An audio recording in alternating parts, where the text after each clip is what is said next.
Wakenya hujambo na karibu. Msitu wa Ngong Road wenye ukubwa wa takriban ekari 1224 ni mojawapo ya hazina za asili zinazopatikana katikati ya jiji la Nairobi.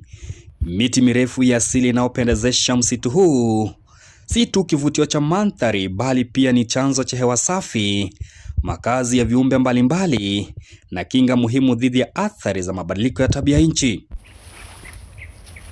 Kivuli kinachotolewa na miti hii pamoja na utulivu wa mazingira yake huifanya Ngong Road Forest kuwa sehemu muhimu ya mapumziko, mazoezi na uhifadhi wa banuai. Ili kuhakikisha misitu kama huu inaendelea kustawi, Kenya Forest Service inaendelea kuzalisha miche bora ya miti ya asili katika vitalu vyake.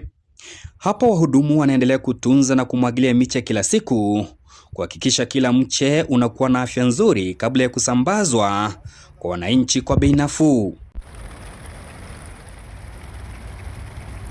Wananchi wanashauriwa kununua miche kutoka Kenya Forest Service na taasisi zingine zilizoidhinishwa ili kupata miche yenye ubora na uhakika, badala ya kutegemea miche inayouzwa kando ya barabara ambayo mara nyingine ubora wake haujulikani.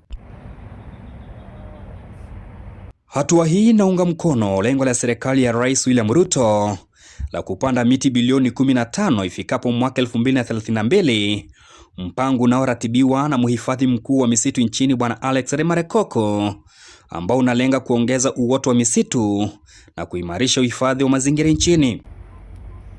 Usalama wa msitu wa Ngong Road Forest unaendelea kuimarishwa na maafisa wa ulinzi wa misitu wa Kenya Forest Service chini ya usimamizi wa mhifadhi wa msitu wa kanda Bi Joyce Thuku, kuhakikisha rasilimali hii ya taifa inalindwa dhidi ya uvamizi na uharibifu. Mti wa asili unaopandwa leo si kwa ajili yetu pekee, bali ni urithi wa vizazi vijavyo.